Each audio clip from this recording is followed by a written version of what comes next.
ओम शांति। आज हम विशेष ब्रह्मा बाबा की जीवन कहानी और यज्ञ के इतिहास के बारे में चर्चा। तो निराकार ज्योतिष स्वरूप श्री परमात्मा ने इस संगम युग के ऊपर इस विश्व परिवर्तन का जो कार्य कर रहे हैं वो ब्रह्मा के माध्यम से कर रहे हैं। वो हमने अगले सत्रों में उसकी चर्चा कर रहे थे हम लोग।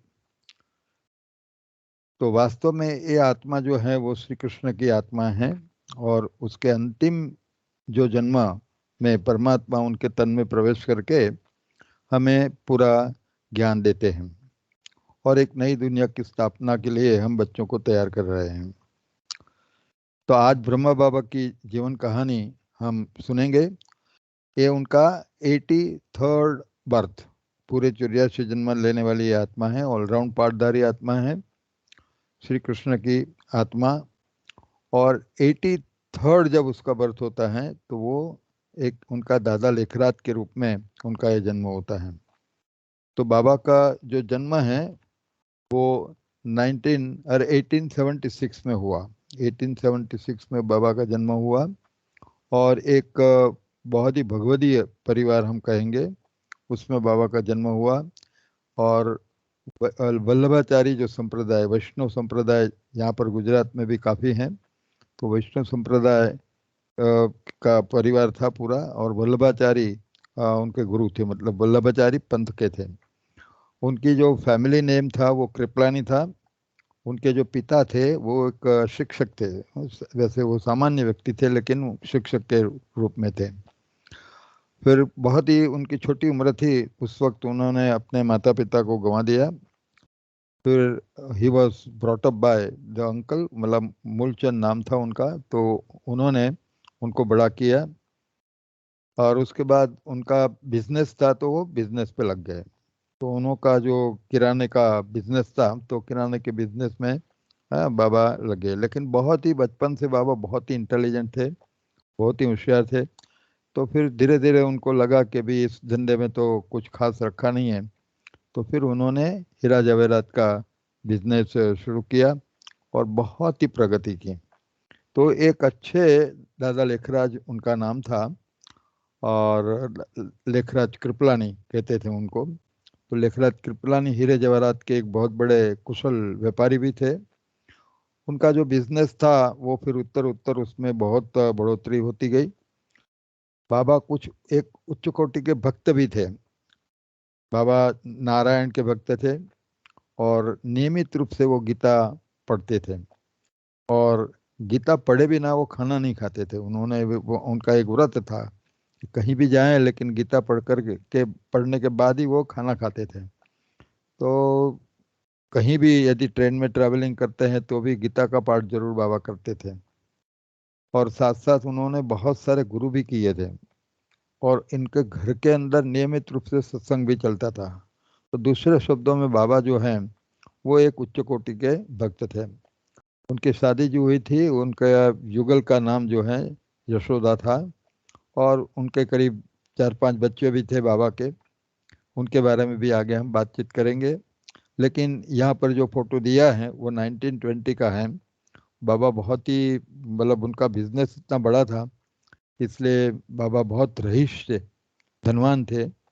और बिजनेस उनका जो था वो ज़्यादातर राजा महाराजाओं के साथ ही बिजनेस था और पूरे ऑल ओवर इंडिया में उनका बिजनेस था।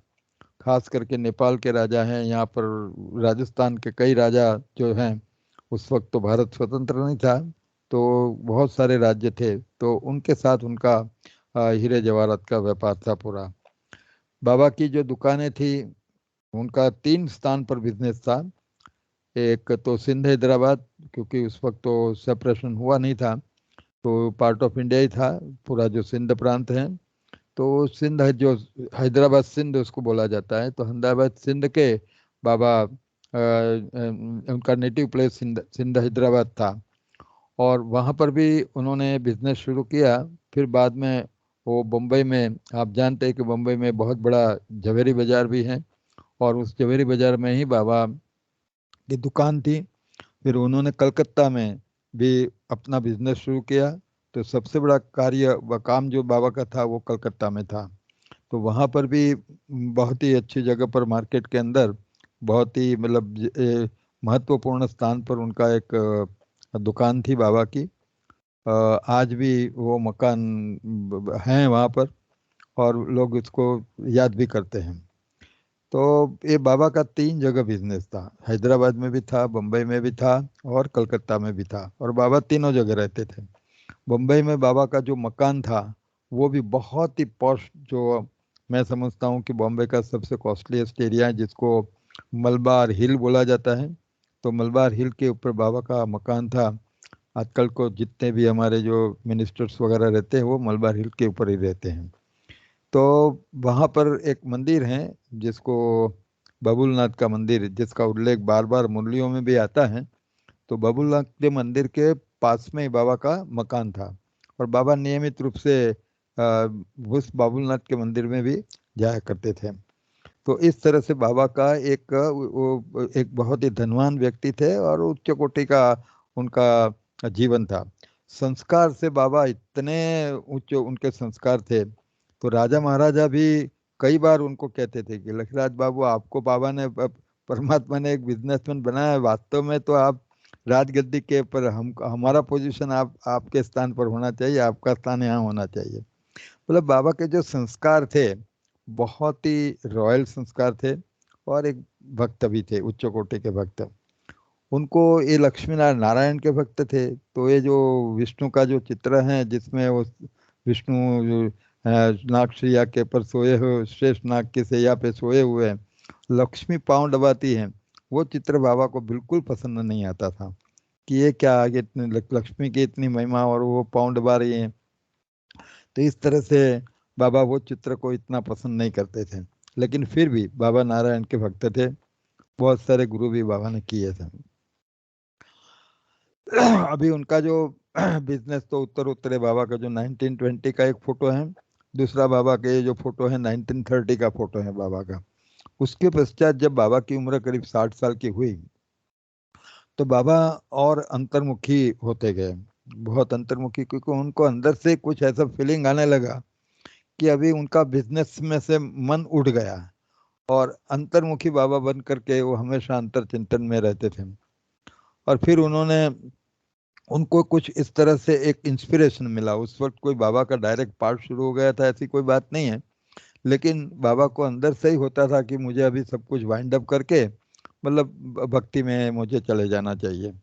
तो ये एक पिक्चर है यहाँ पर, ये जो परिवार की मैंने जो बात बाबा की बताई, तो उस वक्त का जो परिवार था करीब बाबा की, उस वक्त ये 1930 का है, वो 30 का है, तो बाबा की उम्र करीब वही 55 के करीब होंगी, 53-55। तो उस वक्त उनका ये परिवार बताया गया है। तो उसमें खास करके जो उनकी जो युगल थी उनका नाम तो यशोदा था, और उसके पीछे एक जो निर्मल था, उनकी एक बेटी थी जिनकी शादी तो हो गई थी लेकिन फिर वो घर पर वापस आ गई। और निर्मल शांता दादी यज्ञ की एक बहुत ही मुख्य आधार स्तंभ मानी जाती है, उनकी ही बच्ची थी बाबा की। जो ईस्टर्न जोन पूरा जो बिहार है, बंगाल और पूरा जो आसाम वगैरह, बिहार, उड़ीसा, अपना पश्चिम बंगाल है या आसाम, पूरा ईस्टर्न एक जोन था, उस जोन की वो इंचार्ज थी। बहुत मतलब उन्होंने वहाँ पर अच्छी तरह सेवा की बाबा की। और उनका एक जो 2 लड़के थे बाबा के, तो उसमें एक लड़का तो ज्ञान में नहीं चला, लेकिन दूसरा जो एक लड़का जो है आज ज्ञान में उन्होंने चला, उनका नाम नारायण। तो नारायण दादा के नाम से वो यज्ञ के अंदर पॉपुलर है। तो ये छोटा सा एक मैंने अ, बताया आपको परिवार। ये 1930 का पिक्चर है। ये बाबा का एक जब बाबा थोड़े अंतर्मुखी बन गए, उनको उनका मन नहीं लगता था, तो इस तरह से बाबा बैठे रहते थे, मतलब सुनमुन होकर के बाबा बैठे रहते थे और परमात्मा को याद करने की कोशिश करते थे। तो ये 1937 का बाबा का ये पिक्चर है। और उसके पश्चात बाबा को सबसे पहले एक साक्षात्कार हुआ, उस वक्त उन्हों को एक साक्षात्कार हुआ, और उसमें विष्णु चतुर्भुज का साक्षात्कार हुआ। शायद बाबा को विष्णु चतुर्भुज का 2 बार साक्षात्कार हुआ है। तो उसमें जो पहली बार जब बाबा को ये विष्णु चतुर्भुज का साक्षात्कार हुआ तो उसमें से एक आवाज आया, एक आकाशवाणी हम कह सकते हैं। तो उसमें वहाँ कहा कि विष्णु चतुर्भुज तत्त्वम, मैं जो विष्णु चतुर्भुज हूँ वो ही तुम हो, ऐसा उसका अर्थ। लेकिन बाबा की समझ में नहीं आया, क्योंकि बाबा तो नारायण के भक्त थे, माना विष्णु के भक्त थे वो। तो उनको तो पहले ऐसा ही लगा कि ये मुझे ईश्वर की मेरे पर कृपा हुई और मुझे परमात्मा ने साक्षात्कार कराया है। लेकिन ये आवाज जो उन्होंने सुनी कि अहम विष्णु चतुर्भुज तत्त्वम, तो बाबा काफी कंफ्यूज हो गए। और उसके बाद उनकी समझ में नहीं आया कि उसका मतलब क्या है। तो वो फिर अपने गुरुओं के पास गए, कि बाबा के कई गुरु थे। तो गुरुओं के पास जाकर के उन्होंने बताया कि इस प्रकार से मुझे साक्षात्कार हुआ है और इस प्रकार का आवाज मैंने सुना, तो उसका मतलब क्या होता है। तो गुरु भी कुछ अच्छी तरह से रिस्पॉन्स नहीं दे पाए। और उसके पश्चात बाबा बहुत ही अंतर्मुखी हो गए। और फिर उन्होंने अपने पार्टनर को भी बताया कि भाई अब मुझे कोई बिजनेस में विशेष इंटरेस्ट नहीं है, आप जो भी हिसाब करना हो कर लो और मुझे आप अलग कर दो। तो फिर वो तो छोड़ने के लिए तैयार नहीं थे, क्योंकि पूरा बिजनेस जो था वो बाबा ही ठीक तरह से चला रहे थे। तो पार्टनर छोड़ने के लिए नहीं था, पर बाबा ने फिर रिक्वेस्ट की। और उस दरमियान बाबा के एक मित्र थे बनारस के अंदर, बाबा के मित्र थे, और वो भी बहुत पैसे वाले थे, उनकी भी बहुत बड़ी एस्टेट थी वहाँ पर। तो बाबा को फिर उन्होंने निमंत्रण कि भाई तुम कुछ, क्योंकि बाबा को ठीक नहीं लग रहा था, और बिजनेस को वाइंड अप करना चाहते थे, और पार्टनर उनको छोड़ने के लिए तैयार नहीं थे। और उस वक्त वो मित्र जो थे उनके, उन्होंने कहा कि आप कुछ दिन के लिए मेरे घर आ जाओ। तो बाबा बनारस चले गए। और बनारस में उनके घर, वहाँ पर भी वह बाबा बहुत ही अंतर्मुखी रहते थे, कुछ बात नहीं करते थे, गार्डन में जा करके बैठे रहते थे। तो फिर वहाँ पर बाबा को एक दूसरा जो साक्षात्कार हुआ, वो साक्षात्कार इस कलयुगी दुनिया का विनाश का हुआ। और किस तरह से डिस्ट्रक्शन होगा उस वक्त। देखो ये न्यूक्लियर वेपन्स वगैरह कुछ बने नहीं थे, लेकिन पूरा जो न्यूक्लियर वॉर का साक्षात्कार हुआ, किस तरह से नेचुरल कैलेमिटीज हो रही हैं ऑल ओवर वर्ल्ड, और किस तरह से पूरा एक इस सृष्टि का जो महाविनाश जिसको कहें, उसका बाबा को एक लंबा, जिसको कहें, बाबा को साक्षात्कार हुआ। और उसमें बाबा ये देख नहीं पाए, और बाबा फिर चिल्लाने लगे कि बस करो बस करो, नहीं देखा जाता है, नहीं देखा जाता है। तो इस तरह से नेचुरल कैलेमिटीज से, या ये वर्ल्ड वॉर जो न्यूक्लियर वॉर हैं, उसके माध्यम से किस तरह से दुनिया का विनाश होता है, वो पूरा वहाँ पर बाबा को साक्षात्कार हुआ। उसके पश्चात बाबा थोड़ा घबरा भी गए हैं। उसके पश्चात इमीडिएटली उनको दूसरा जो साक्षात्कार हुआ, वो नई दुनिया का साक्षात्कार हुआ। और इतनी दिव्य दुनिया, पूरा बाबा ने सत्युग की दुनिया का साक्षात्कार बाबा को कराया। और उसमें फिर वहाँ पर आवाज आई कि ऐसी दुनिया तुम्हें बनानी है। तो वो भी बाबा की समझ में तो नहीं आया कि सब क्या हो रहा है। फिर बाबा तो वहाँ से वापस आ गए। फिर उन्होंने बिजनेस में धीरे धीरे, मतलब अलग तो नहीं हुए थे, सिंध हैदराबाद में फिर बाबा आ गए। तो सिंध हैदराबाद में भी बाबा बहुत अंतर्मुखी रहते थे। और उस वक्त क्या हुआ कि एक बार एक सत्संग, बाबा के वहाँ तो नियमित रूप से सत्संग होता ही था, तो सत्संग चल रहा था। और कभी बाबा सत्संग में थे खड़े होके, कभी चले नहीं गए, हमेशा सुनते, कभी छोड़ा नहीं है सत्संग को बाबा ने। तो उस दिन क्या हुआ कि बाबा खड़े हो गए। और बाबा खड़े हो गए, फिर बाद में वो अपने कमरे की ओर बढ़े। तो उनकी जो पुत्रवधू है, बाबा की एक जो पुत्रवधू हैं, वो ब्रिजेंद्रा दादी उनका नाम है। लेकिन उनका जो लौकिक नाम है वो राधिका था, मतलब उनकी पुत्रवधू का नाम जो राधिका था। और वो फिर दादी ब्रिजेंद्रा जो पूरे महाराष्ट्र जोन जो हमारा है, उनकी वो इंचार्ज रही। जैसे ईस्टर्न जोन की निर्मल शांता दादी थी, तो ये पूरे महाराष्ट्र जोन की ये हमारी जो ब्रिजेंद्रा दादी हैं, वो वहाँ पर थी साइंस सेंटर में, वो वहाँ पर रहती थी। ओके। तो फिर ब्रिजेंद्रा दादी खड़ी हो गई। उनको लगा कि बाबा की कोई तबीयत को तो कोई तकलीफ नहीं है ना, तो इसलिए बाबा के पीछे हो गई। बाबा जाकर के कमरे में बैठे थे, बैठ गए थे। और जैसे ही ब्रिजेंद्रा दादी वो कमरे में उन्होंने प्रवेश किया, तो क्या देखा, कि पूरा कमरा रेड लाइट से जरे भरा हुआ है, ऐसा दिखा। और बाबा का जो चेहरा था वो भी काफी प्रकाशित था। और बाबा बाबा के जो ललाट था, वो ललाट में से जब कोई प्रकाश निकल रहा है, इस प्रकार का दृश्य उन्होंने देखा। और ब्रह्मा बाबा के मुख से फिर आवाज एक दादी ने सुनी, और ये आवाज थी कि निजानंद रूप शिवोहम शिवोहम। इस तरह से हमारा ये पूरा वेद का ये पूरा श्लोक है, तो उनके मुंह से ये शब्द निकल रहे थे। ज्ञान स्वरूपम शिवोम शिवोम निजानंद रूपम शिवोम शिवोम करके इस प्रकार से बाबा के मुख से वो आवाज निकल रही थी। कोई कुछ इंटरप्रेट नहीं कर पाया कि ये क्या हो रहा है, बाबा बाबा को क्या हो रहा है, तो कुछ समझ में आया नहीं। फिर बाद में क्या हुआ कि बाबा तो और अंतर्मुखी होने लगे। फिर जो लोग बाबा के किस तरह से यज्ञ की शुरुआत हुई वो समझने योग्य है। वो जो टाइम है वो करीब 1937 का है, 36 37 का ही टाइम है। तो उस वक्त बाबा बैठे रहते थे और ध्यान ध्यान ज्यादा करते थे। तो उस वक्त जो कोई भी उसके सामने जाता था, उनको उनको बाबा नहीं दिखाई देते थे, उसके बजाय कृष्ण का साक्षात्कार होता था।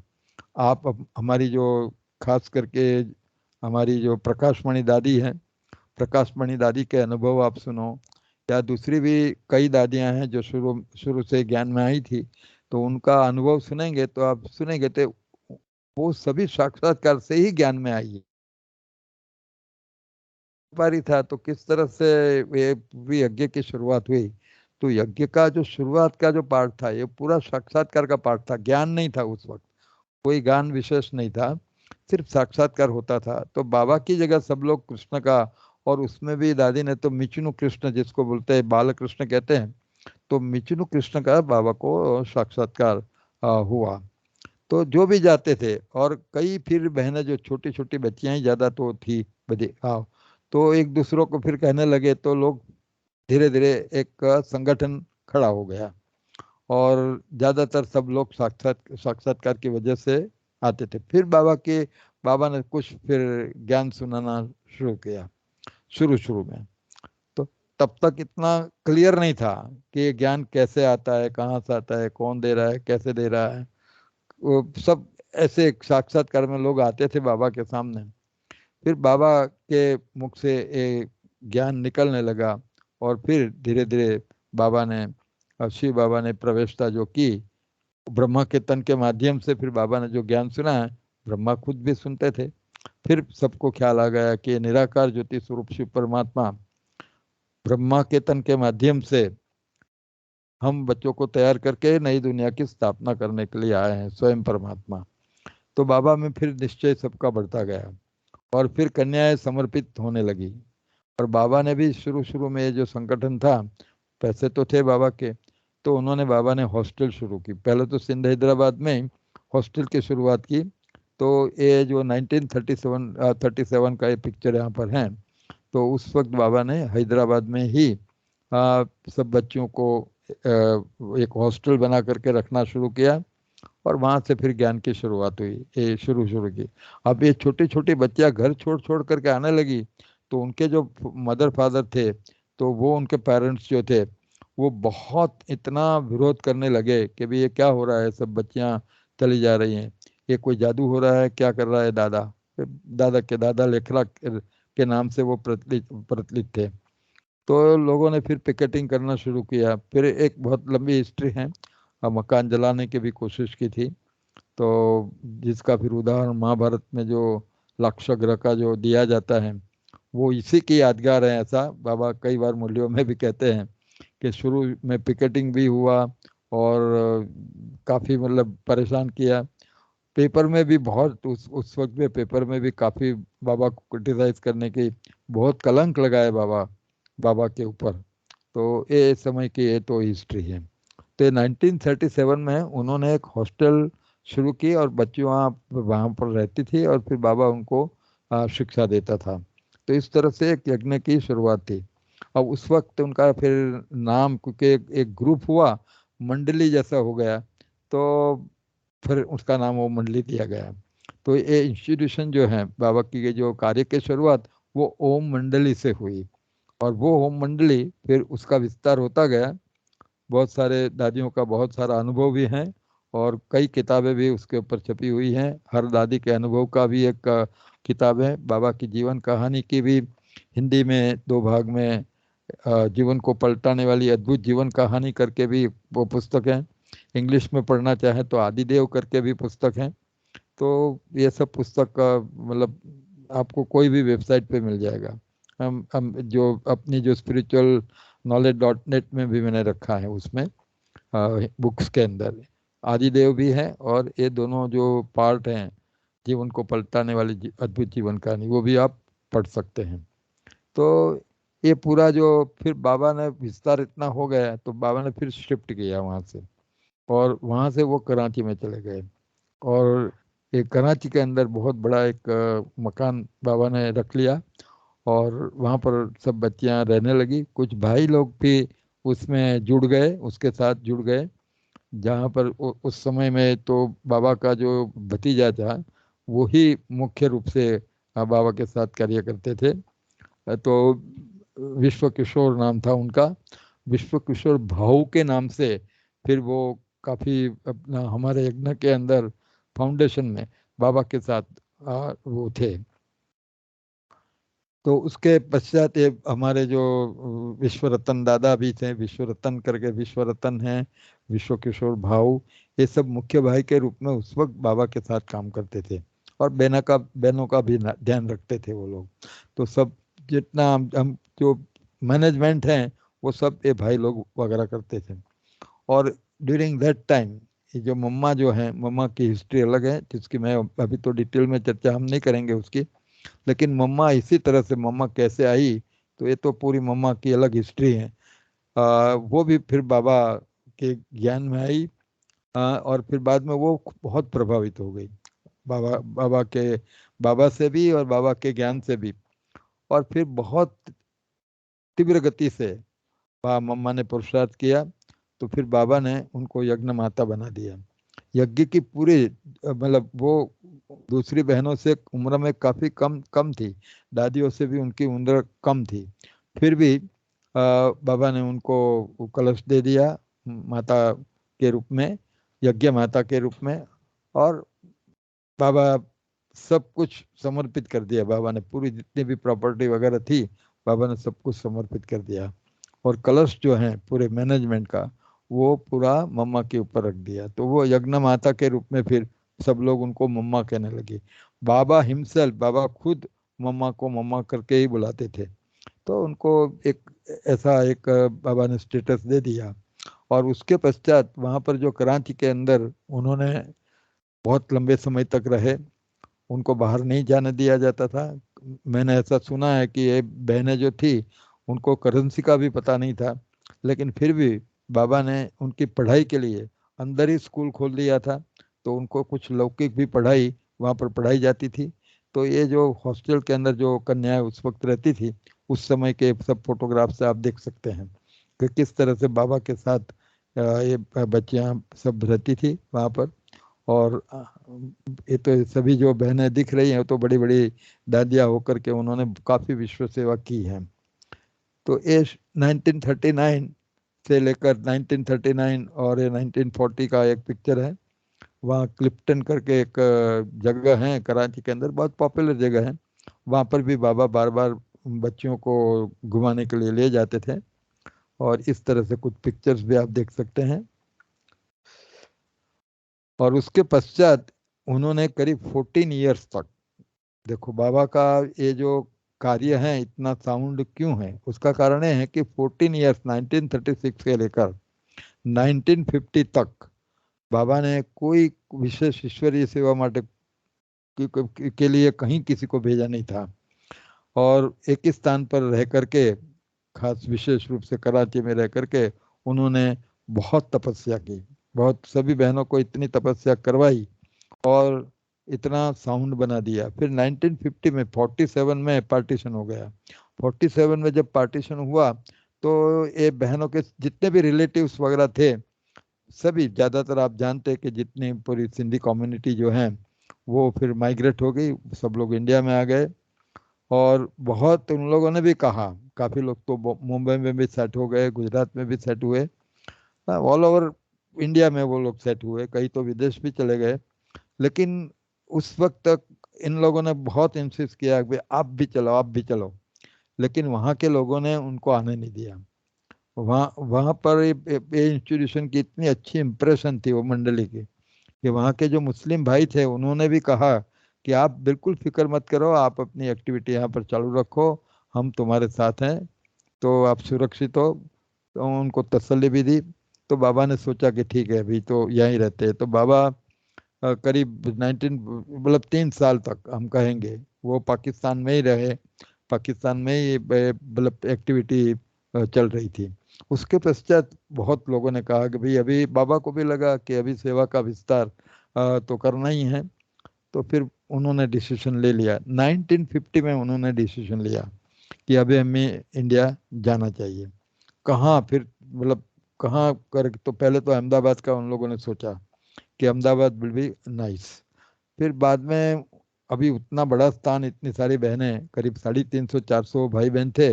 अब उनको रहने का पूरा प्रबंध करने के लिए इतनी बड़ी प्रॉपर्टी कहाँ से, कैसे मिलेगी।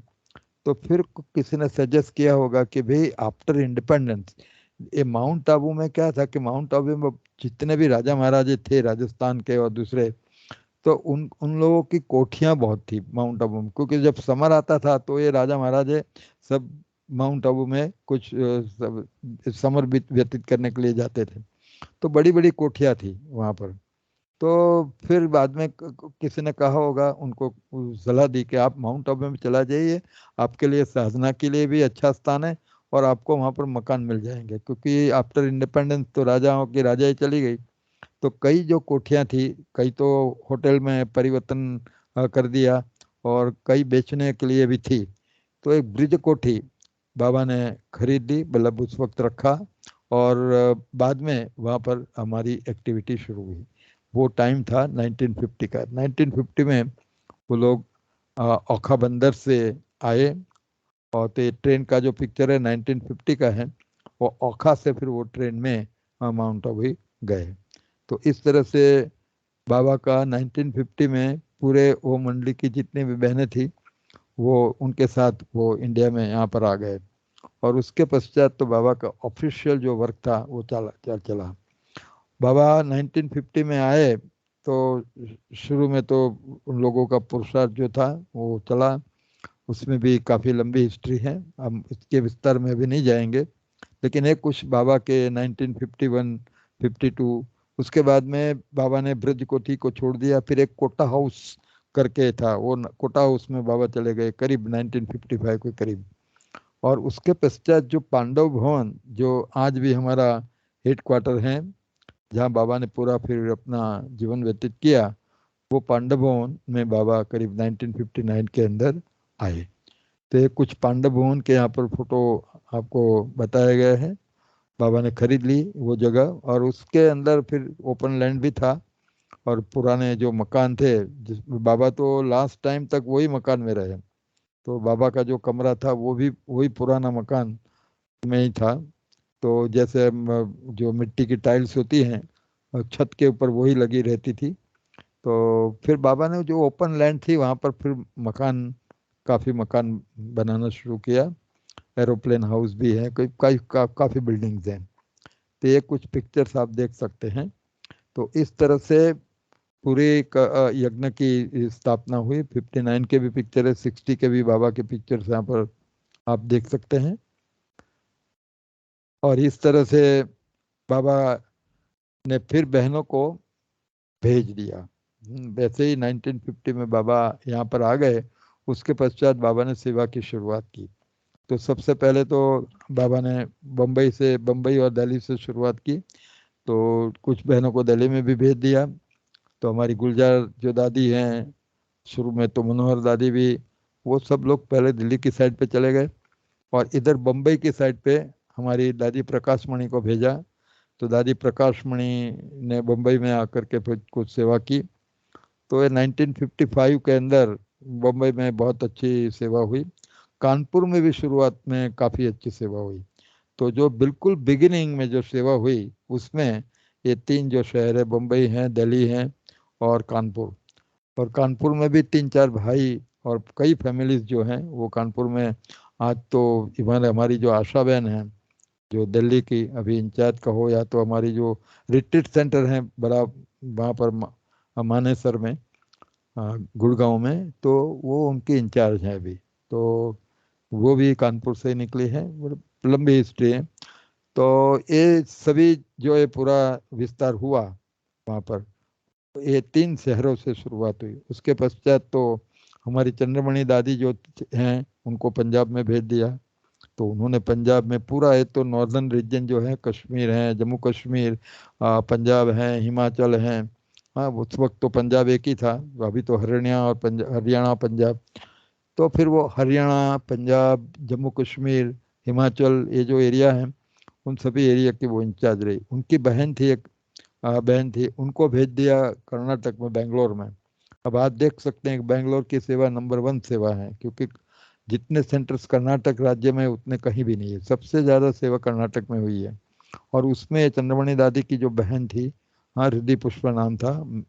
मैं तो सभी दादियों से, हमने तो पालना ली है, सबसे मिला भी हूँ, सबसे, और काफ़ी पालना भी दादियों से ली है, उनके क्लासेस भी सुने हैं। तो हृदय पुष्पा ने भी जाकर के इधर निर्मल शांता दादी को भेज दिया, ईस्टर्न जोन में भेज दिया।